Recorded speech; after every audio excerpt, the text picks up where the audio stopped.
Okay. So let me start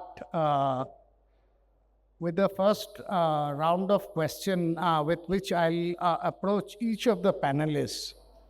So we know, and there are some definitely much highlighted cases of different kind of threat vectors and cyber attackers who have targeted the overall BFSI ecosystem in the recent years. But maybe more generic way, I would like to have from each panelist, if you can identify one key threat and which is emerging in nature for the overall, be it a bank or an insurance or a financial services organization, which is perhaps becoming the biggest threat for the overall sector. And I'll start with you, Salahuddin.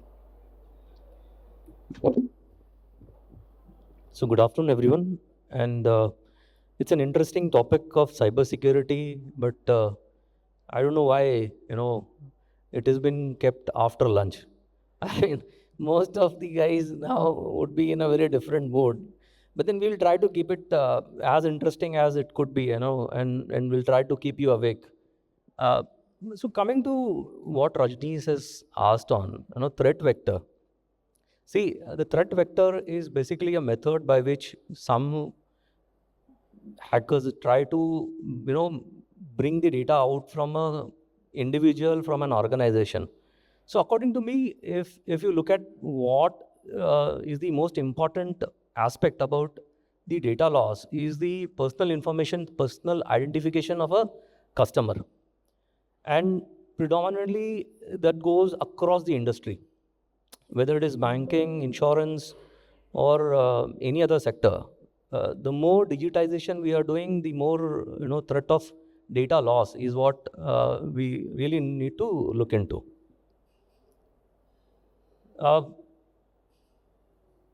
Okay. So in terms of the observation, we will dig deeper slightly later into this. Mangesh, I'll come to you next.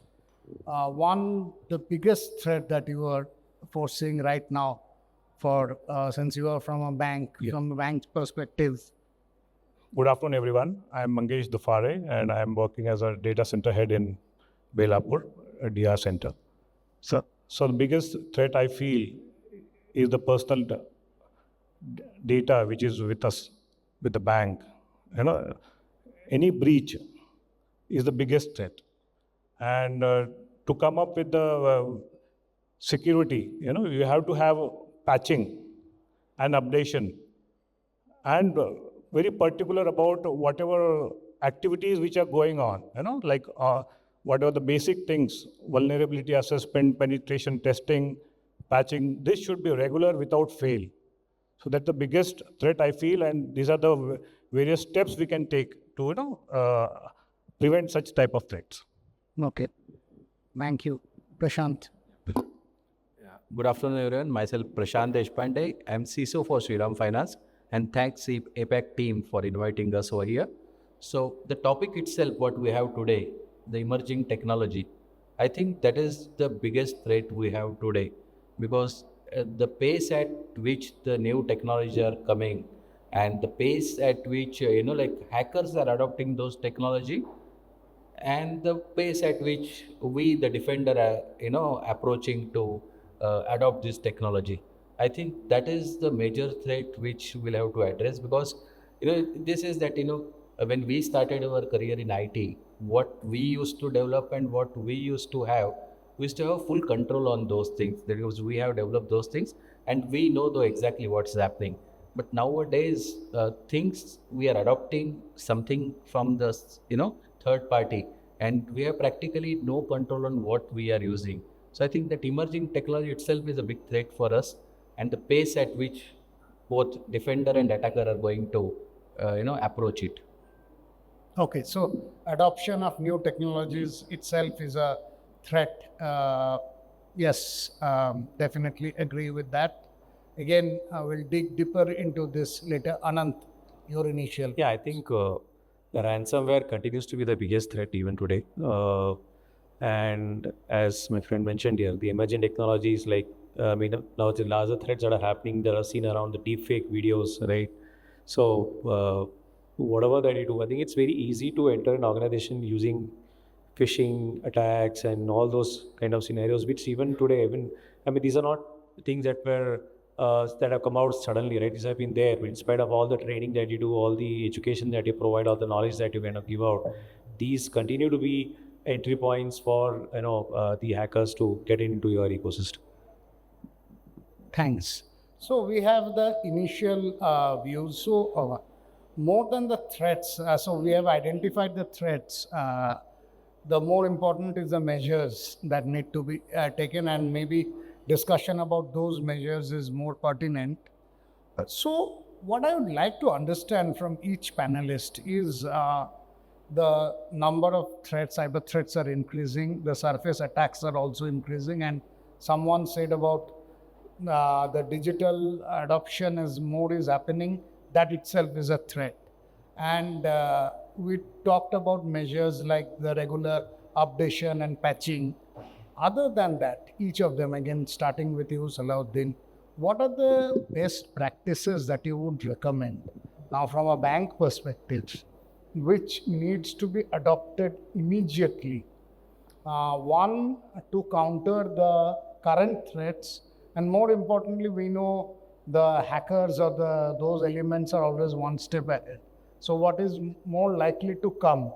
To counter them, what would you recommend the best practices banks should follow? So the only way to counter this is to look out of the box and look 360 degree. See, one of the ways to kind of gauge this is, like you rightly said, there are people who are developing things, and then there are people who are trying to find loopholes into those things. So the hackers are typically a step ahead in finding a loophole. Now, the only way to kind of ensure that the perimeter doesn't breach is having a security mechanism at all stages. You cannot say that, I've kind of made my boundaries very strong and hence I'm safe. No. Now, we have had practical examples where people have been sniffing off the network packets, taking the information about specific things from that packet, and then again, a couple of years back, there was a very, very good learning from one of the banks where a malware was implanted, and then that malware was collecting a lot of information, not residing into any physical hard disk. It was residing into memory. And it was sniffing off everything. And on a weekend, when most of the bank people are out, they started, transferring funds out, and they kind of sniffed off millions of dollars or rupees, whatever. But the point is that if at all we are trying to look at, securing ourselves, we have to look at every aspect of a technology that we are talking about. So perimeter, network, application, operating system, middleware, the database itself, right? What is it that you are keeping inside the database which is accessible? How the data is flowing from the DB to the NAP server, from a API to another API, that all really requires tight, stringent one. From a mitigation perspective, what I believe is that the first step is awareness and education. So it is important for the lowest level of the person in the organization to understand the importance of security, especially people who are there managing it hands-on. A lot of time people do not appreciate. They feel that the rest of the things are secure. So why kind of encrypt a database when I'm talking from app server to a DB server? And that's the difference that it makes for anybody to find out vulnerabilities and kind of target it. Thanks. So I just one clarification. Not clarification, I'll say an addition. You mentioned involving every stakeholder in the system, from the lowest to the higher up, to be aware of the vulnerabilities. Now, increasingly, BFSI ecosystem does not involve only the bank. Like in the panel here itself is banks and financial services. So banks and financial services are collaborating today. Banks and fintechs are collaborating. There can be other partners also, insurance and banks. So now there will be different levels of security from these different entities. So within that ecosystem itself, how do you maintain that uniformity so that there is from the DB server to the app server is one example you gave. There can be other dichotomies also present between these different entities. So how would you maintain that uniformity, and what sort of guidelines would you ensure in place? So see, when it comes, I mean, across the industries, whether it is, banks, insurance, capital market, wherever, there are regulators. And there are master directions which are already available for us to follow. These are the Bible of how things should be and what are the guidelines that are given. So regulators are, having a connect with the regulators, one, is very important. Second, having a connect within the industry is very important. So what is happening in the other industry has to be known.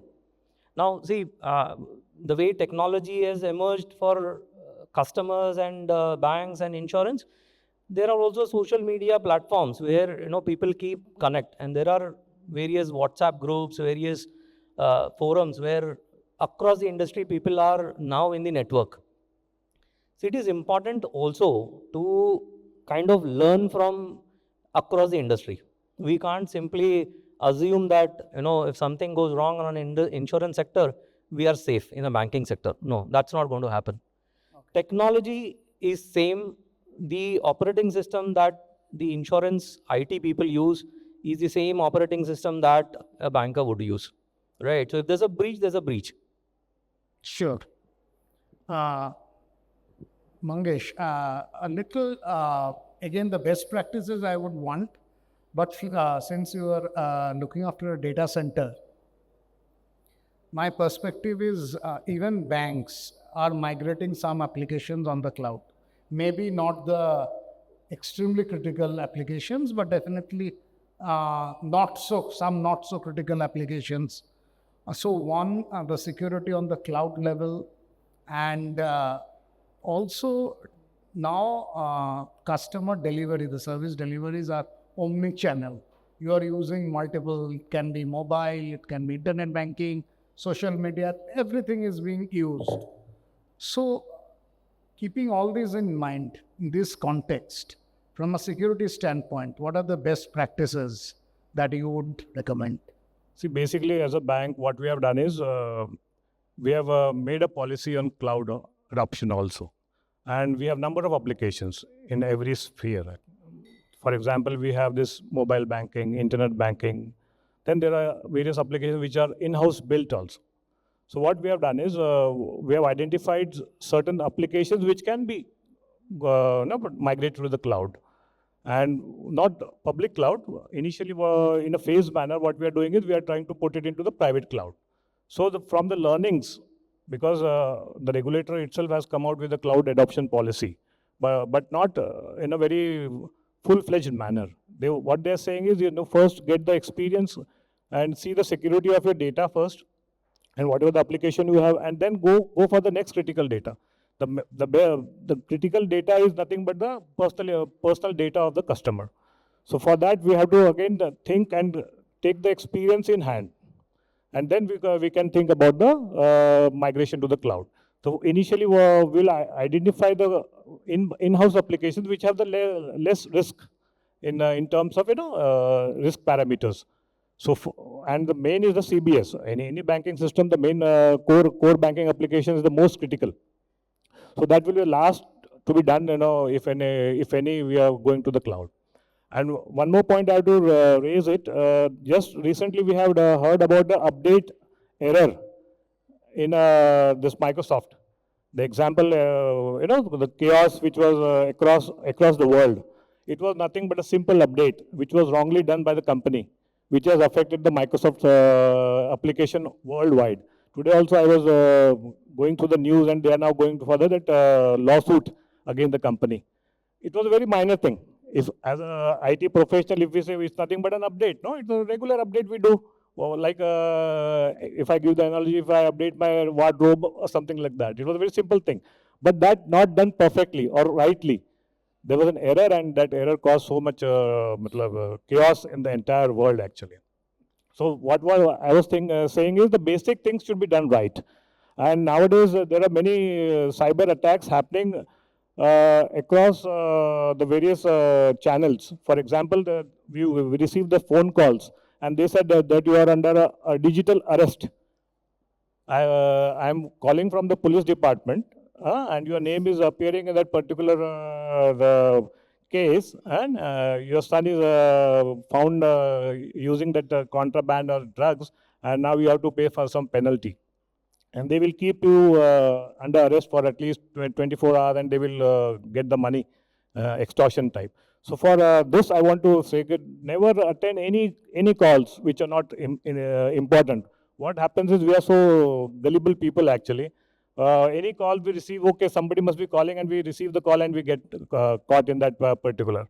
RBI is also coming out with various advertisements, on daily basis.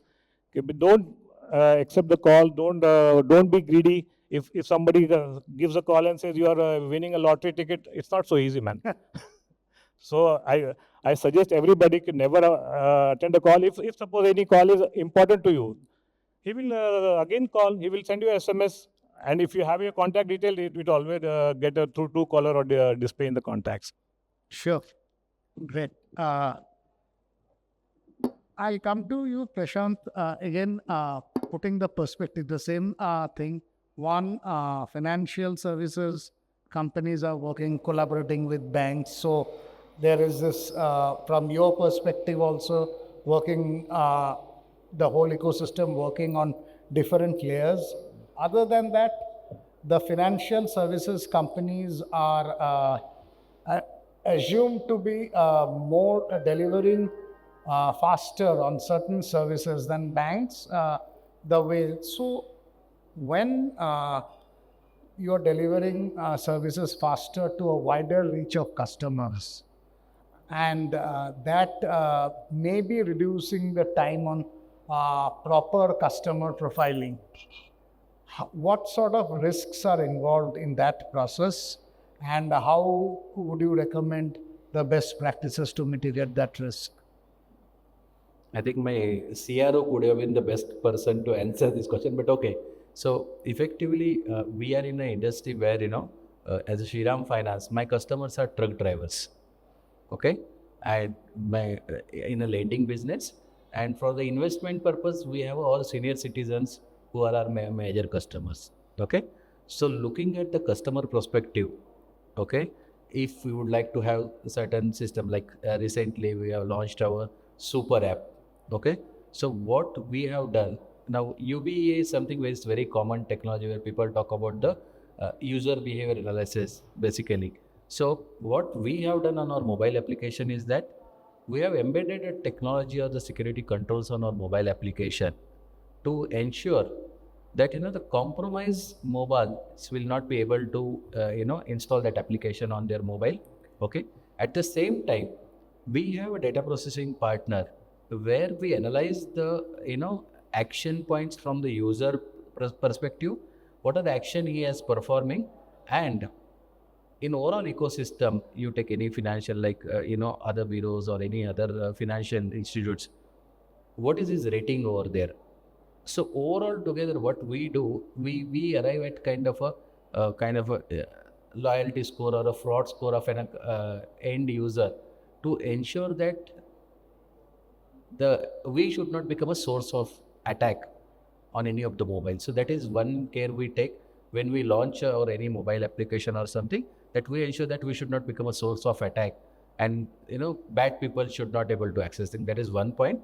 And second point, as it was rightly mentioned, okay, whatever technology we implement, the best part is to get it weighted by the third party. That is what we call as a VA and PT, a regular risk assessment of your application. Okay, And when you do this thing, the first and major important thing is discover your entry points. Okay, most of the time it happens that we put lot of controls, but we miss certain entry points. So it's very critical to identify your entry points or the digital assets or digital footprints what we have, so that then the protection becomes comparatively very easy. And as he mentioned specifically the regulatory guidelines. Okay, so luckily in a group we are regulated by most of the regulators in the country.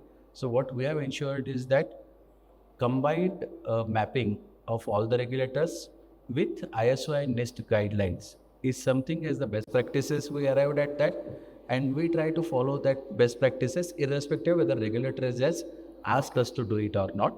And then based on the ISO practices specifically, whatever you controls, you implements. Okay, so what we have done is that we have arrived at a metric specifically. So the controls which I implemented, we try to map with either your NIST framework or your MITRE ATT&CK framework. That my particular control is going to help me exactly at what front, whether it's going to help me at the identify level, or whether it's going to protect me at the for the lateral movement level, or it is going to protect me at recover level. So we ensure that all those blocks has been addressed effectively. So then it should not happen that you put 10 controls but addressing the same area. And actually when the attack happens and then subsequently a lateral movement start, we need to ensure that we have protection at each level. And thanks to this new technology, specifically the new control specifically. So I talk specifically about two controls over here. One is breach attack simulation and the micro segmentation. So at Shriram Finance, we are evaluating, we are in implementation mode of micro segmentation. We are in evaluation phase of breach attack simulation, where micro segmentation, what we are doing effectively is that we are ensuring that the impact will be reduced. So each workload will have its own parameter, and even certain things happens, the impact will not, help us for the lateral movement for the bad actors. So the impact can be reduced because attacks, irrespective of the state of art controls you are going to have, you are going to be attacked. So only thing, how fast you can recover and how you can reduce the impact. That is what we are addressing. And second, breach attack simulation is something we are evaluating. Why? Because first, the threat intel, what it gets to simulate the particular attack. And the most critical part, what we are thinking is that before implementing any control, we would like to see from this simulation per se, whether the controls which I am going to put, okay, whether it's going to work or not. Okay. That simulation will help us to understand the control which I am going to put, whether it will help us or not. If it's not going to help us, it doesn't make sense for me to just put an additional layer of control over there. I need to work on those things. So these are certain few measures I can say, but user awareness is again the key. As he rightly mentioned, without that, things will not move. And the collaborative approach, which normally hackers have a collaborative approach, but the defender don't have. That is something, is worried us actually. Okay. Yes, sir. Yeah, so I think it's very essential that there should be some baseline security before you do anything. So even the Kotak group also, as a group, and all of us have undertaken a framework where there is a baseline security structure. In fact, I would have specifically, since you are coming from a group which has different finance, there is a bank and financial services. So is there a sort of a uniform guideline? That is what I'm saying. So yeah, our entire group risk has come out with a standard baseline security that is a must across the companies. All the enterprises within the Kotak group needs to have these specific 10 or 20 standards, whatever is there mentioned. And again, within the standards, there are various ways certain things are to be implemented. You cannot just say that, hey, I put some SIM and SOC or whatever, right? How exactly is the configuration done, or policies? Very essential so that the environment is protected overall. So it's an ongoing activity that is being done. Obviously, all of these, irrespective of the kind of risk, like the mutual fund risk as an organization, as a domain, the risks are very different from what a bank would be perceiving, or the insurance sector, because from us, the business is more the distributor end. When you do a redemption, if somebody else redeems on your behalf, the money is still going to go into your account. It's not going to go somewhere else. So, so the risk, why they are different, it's all about the branding and the reputation that you lose, right? So very essential that you protect that. when we did our cloud journey, we did some cloud assessment separately with the hypervisors themselves. So that's something known as well-architected review that you can do, which deep dives into the entire architecture and structure. And these are all ongoing, right? Anything that you add, change, modify is going to change the policy. The BAS, the breach attack, is something that we implemented about 6 months back. Very, very essential to note that, whatever that you've done, whether it's done rightly, you need to do a red teaming attack. You really don't know. You will feel that, hey, everything is fine, all the policies are there. But when you actually do an attack, only then you realize that some things are still open. We do a dark web monitoring to know if something is already breached. I mean, maybe something has already gone out. How do you know? So that's an action point that all of us are already doing. Now, all of us have got different regulators. Somebody is RBI, somebody is SEBI, somebody is IRDA. But somewhere at the back end, the philosophy is the same, right? There's no change.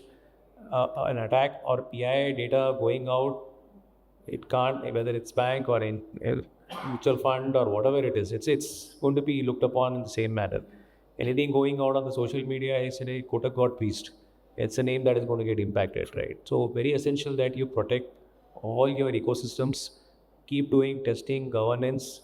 We also implemented static applications because you may have enough and more partners who are doing the developments. How do you ensure that the product that is going out is actually, secure or not? So we implemented static application security platform.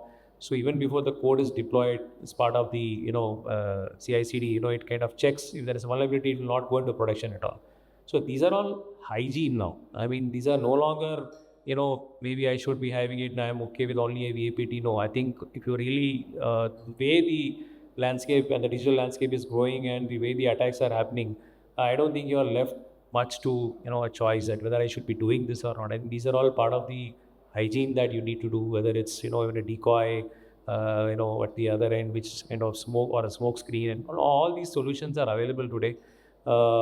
You may say that, hey, while there is an application problem, the problem that my WAF is taking care of it, but then why do you want to even reach that level? So while you may have a WAF, you may have a bot mitigation happening, and all these things are there. The most essential, please ensure your patches are updated above all, because the entry point is always going to be your endpoint there, and if your systems are not patched, that's the biggest vulnerability that I see today. Okay. So I would like to add one point here. Just recently we implemented one application. So what we have various security policies. As you rightly said, in an application before migrating or before going live, what we have done is we have any OS level, we have a hardening procedure. We have a standard procedure which is being vetted by a committee. And before going live, that has to be confirmed by the application owner. If your application, your OS, what is the base, it is hardened. And then only you can go for the live. And before the application is migrated, one more audit has to be done, which is the pre-live audit on vulnerability assessment. If they find some issues or any observations, that has to be complied, and then you can go live. That is called a pre-audit live. So these procedures and all are in place in any banking environment before going live. So one question I would I throw it open to all panelists. Anyone take it up? We heard about the third-party providers, and there are different areas.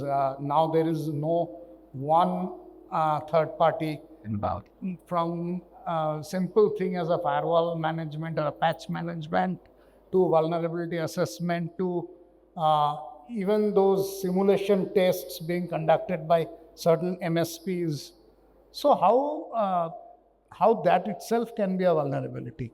Working with so many third-party providers, and again synchronizing and that uniform orchestration. So yes, sir. I'll take this point. So what is happening is, because before any third party is being onboarded, it's better to have interview.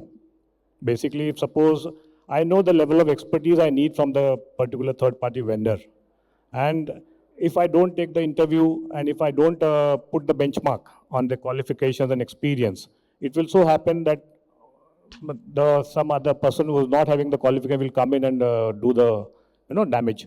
So the best part is screening at the entry level. So that is the one point. And you have to always keep your team also trained, as well as the third party also. You have to see whether they are trained enough or not. That is the advantage of getting the most qualified person on board before onboarding the third party. Okay. Yes, sir. So I'll just like to add a couple of things here. Very rightly said by Mangesh. See, whenever we are looking at any third party, there are two things. One, either they bring in a product or they bring in a service, right?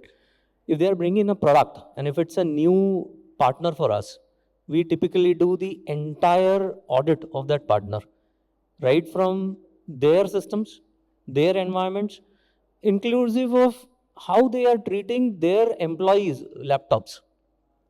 See, today, most of the people are, conforming to the standard guidelines of not allowing, internet usage on the laptop, or not, allowing download sites to be opened, or, malicious sites to be opened. So we go to the level where we audit in such a way that not only their data centers, not only their development servers, but inclusive of the developers' laptops are secure enough. One. Second, whenever there is a patch that comes in from the partner, we kind of do a functional testing, we do an SIT of the integration testing, and then we again subject it to AppSec, where it is kind of drilled to a level where we look at all the points and whether they are susceptible to any of the vulnerabilities available in that. Unless those are closed, it's not going to go live.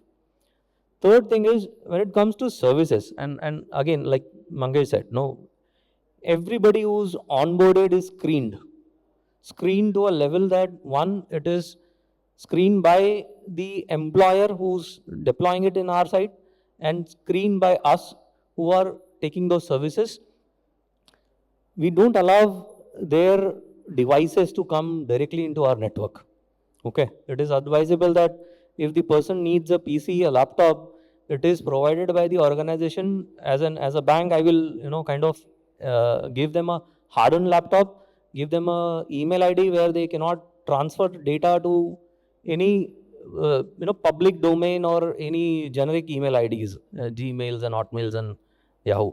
So just to put the perspective right, the screening is done with the utmost suspicion that things might go wrong. We don't go by trust. Okay. Anyone? Yes. So third party, what we are doing at our end is, we have, thanks to our not being as big as banks, but at the same time, what we have started doing is we started giving our own laptops to these third party vendors, so that all my policies are very much there. So they automatically, we also have complete control on all the devices that the third party uses. At the same time, I think it's very necessary that these third party vendors also become accountable, ensure that the contracts, do talk about breaches, that they will be held accountable with DPDP being in place. Today, you really don't know where your data is lying.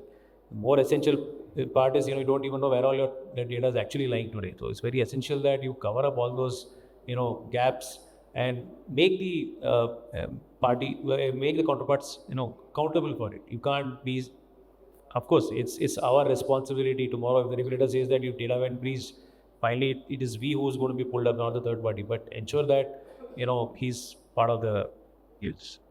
Yeah. I think after that. So just to add actually what they mentioned, I think the entry point, again I'll say, the agreement with the third party is the key actually.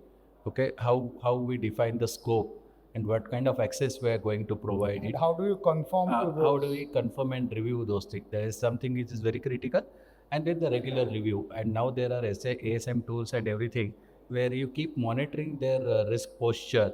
And the moment you see some, changes in their risk posture, it's the right time to just ask questions to them that how they're going to control those things basically. So agreement and entry, and then at the same time, as per the RBI latest outsourcing policy, which is a direction which was released on 7th November, the exit clause has to be very critical. Okay. So post exit with that particular vendor, how we are going to address the issues like data, Yes. removing of data, subsequent, kind of commitment from the vendor, even post agreement. So those things also are very key. So exit also plays a very major role. Okay. Yeah, Mangesh, you're right. I would like to take the other perspective also, like application onboarding. For example, you have heard the growth of UPI. It's 10 times or X times, we can say, e to the power X. So what has happened is initially we had a vendor, and our regulator was very strict on the technical declines. Now also it's very strict. So we found that the application itself had lacunas, shortcomings, and they are not able to cope up with the type of increasing volumes. So we have to take a call on the application front. This application is not suffice or helping us to grow together. So we had to like said, we have to exit that vendor and go for the vendor whose application is robust and giving the scalable, we can say, robust and scalable. So we had to take a call, seeing the volumes which are increasing in the marketplace, and we had to exit him and onboard a new vendor. So application perspective also, the third party, we have to check whether that application is per se compatible. Got it. So I'll just conclude very briefly, 30 seconds to each panelist, and start with you. On the cybersecurity front, the next trend that you witness, likely to witness from a banking perspective, 30 seconds, stepping with you. Sorry, can you come again?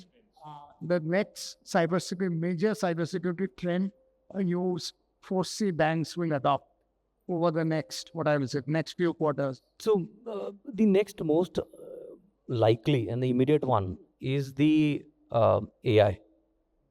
That's what I believe is going to be a major maker or breaker for the financial industry. If I may say that. See, I already said it's a buzzword also, AI and ML. So AI is the next buzzword in every level. Data level, network level, database level. Wherever the data is flowing, AI is important nowadays. We have a huge data lakes, and we have to apply the models to get the right data. As a threat is increasing and day by day. So we have to build up the new algorithms for detecting this, and this is a major, I feel, and banks and everybody has to invest in security, from training to application onboarding to advancements everywhere. Yes. I think based on my last few interactions, I think quantum computer is going to be a major challenge for most of security professionals, because all our existing security controls might become obsolete if quantum computer comes. So, we will have to rethink what we have done till now and what we are going to do. I think that is going to be one of the major challenge for InfoSec professionals specifically. Okay. Yes, sir. I think all the other panelists already summarized what is going to be the next level of threat. Let us understand that when we started computers, even then virus was there, antivirus was there, we are still doing. So this is an evolving phase. Don't expect that at any point of time you'll be having a good night's sleep. Let us only ensure that we keep one step ahead of the threat vectors. Okay, great. Thanks. With that, we conclude this panel discussion, and all our panelists have been cybersecurity technology leaders in different BFSI organizations, and to recognize their effort, would like to felicitate them. And to felicitate them, I'd like to call on stage Alok Agarwal, CEO of Muthoot Homefin, to hand over a sort of award to each of our panelists. Can we have Alok? Can we have the award for Mr.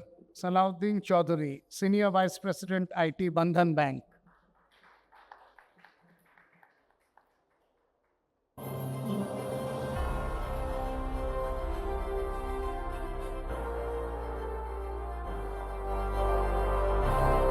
Mangesh, Dufare, Assistant General Manager, IT, Punjab National Bank.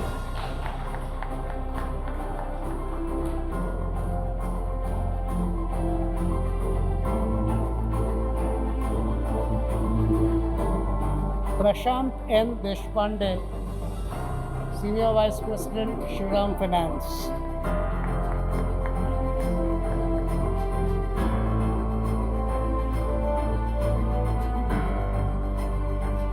Ananth Subramanian, Senior EVP and Head IT, Kotak Mahindra Asset Management.